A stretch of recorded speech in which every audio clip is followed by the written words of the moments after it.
So today, working on the business, writing out some more ads again so we can bring in some more people into this amazing online space.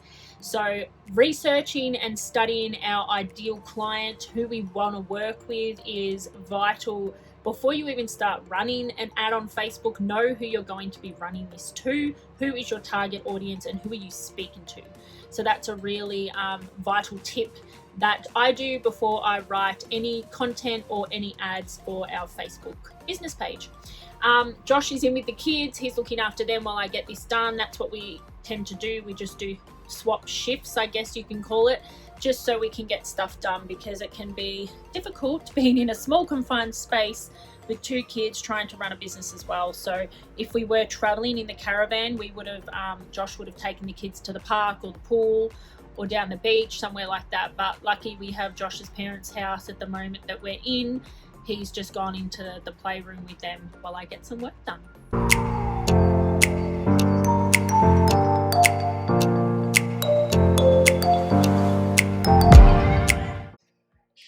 Sometimes I really surprise myself on the amount that I can actually get done in a day.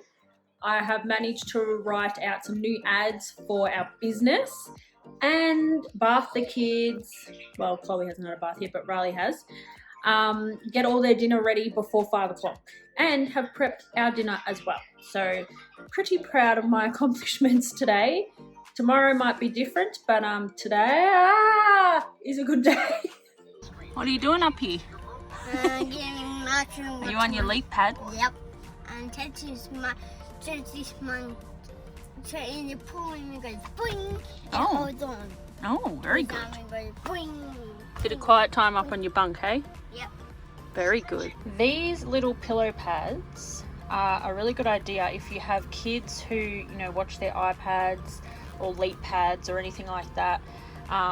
They're really good, especially for caravans, because he just sits his little iPad or leap pad in there, lays on the bed, and he doesn't have to worry about carrying it or getting a sore neck or anything. So I think we just got this online. You can probably just search pillow pad, but highly recommend getting these. So mindset tip number 5, but this one has to do with your mind and your body. So that is, especially at times like this where we're really focused on not getting the virus, but a lot of us are living in that fear of not getting it and just hoping and praying that we don't get it, instead of being a bit proactive about it and trying to do things to prevent yourself from getting it, or if you do, having the best immunity that you can. So, getting out and exercising every single day, whether it means going for a walk, we're allowed to do these things in Australia, going for a walk, going down the beach and doing, a little bit of stretching, yoga, Pilates. You can do all that stuff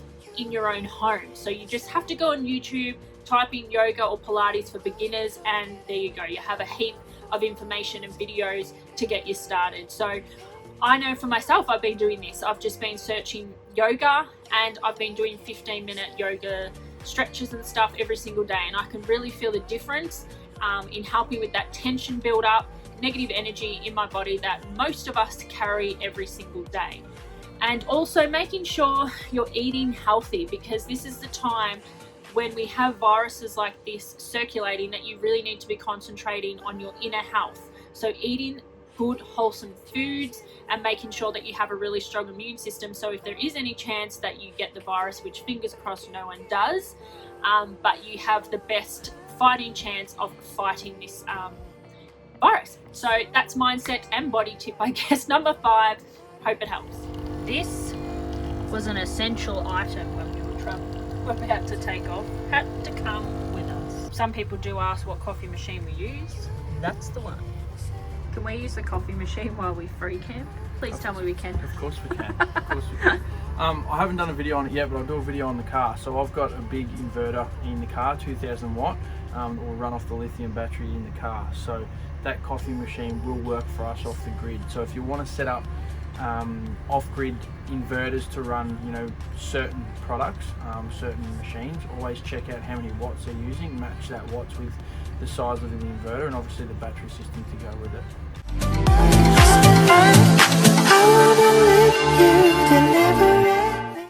Right guys, so today's video is on the electrical setup. I want to show you how we set up for 12 volt or how we set up for 240 volt power in caravan park. So just to give you a run through of what you need to do when you're using both of these. This is the control center and everything you need to know in here. So obviously you're just making sure that your air conditioner is switched on for heating and cooling. Your hot water system is on for electric heat, and obviously your fridge will remain on anyway. Okay, so that's basically all you need to know for 240.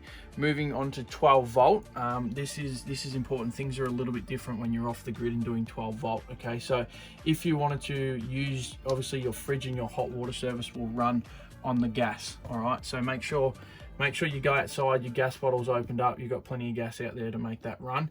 Come in here and turn the electrical hot water switch off. Make sure that one's off.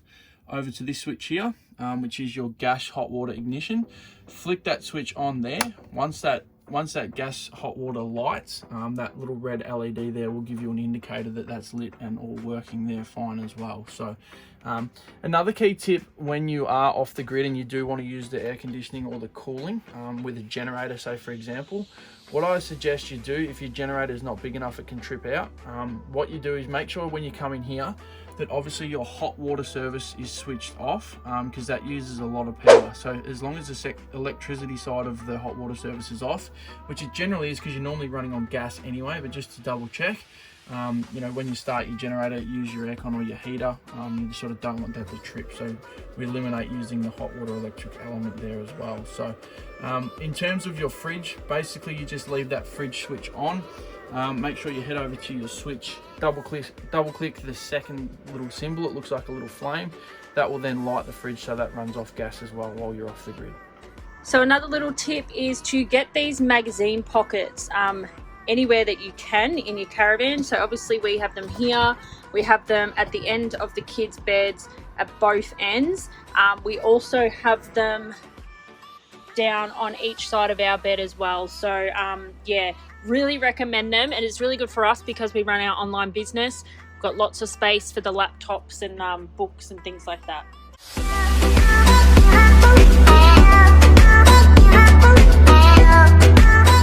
Hey guys, so today I want to just run you through a quick video on the electrical system in our caravan. Obviously this here, the BM Pro, is the brains of the caravan, which makes everything work. I just want to run you through it. The 35HA just simply means that this is lithium compatible.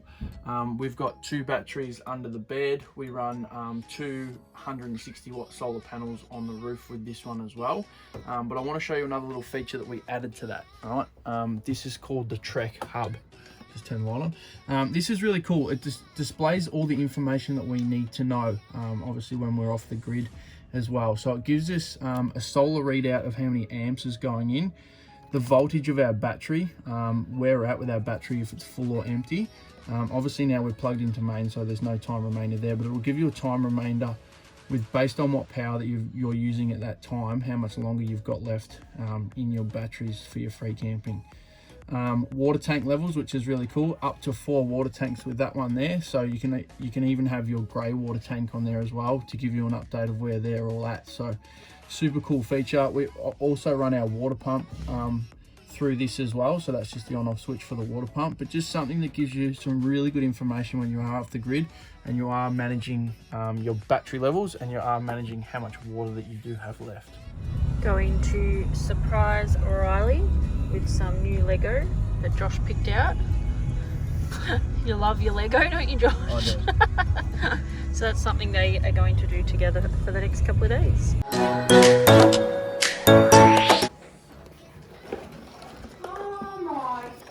Oh my goodness! What did you get?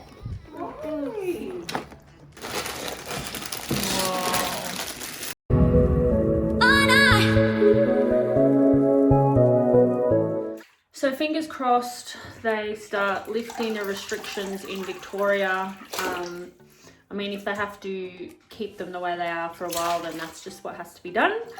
But oh God, it's been really hard not living life on the road. Bit of a struggle this week, but we're trying to do the best that we can with the kids under the circumstances.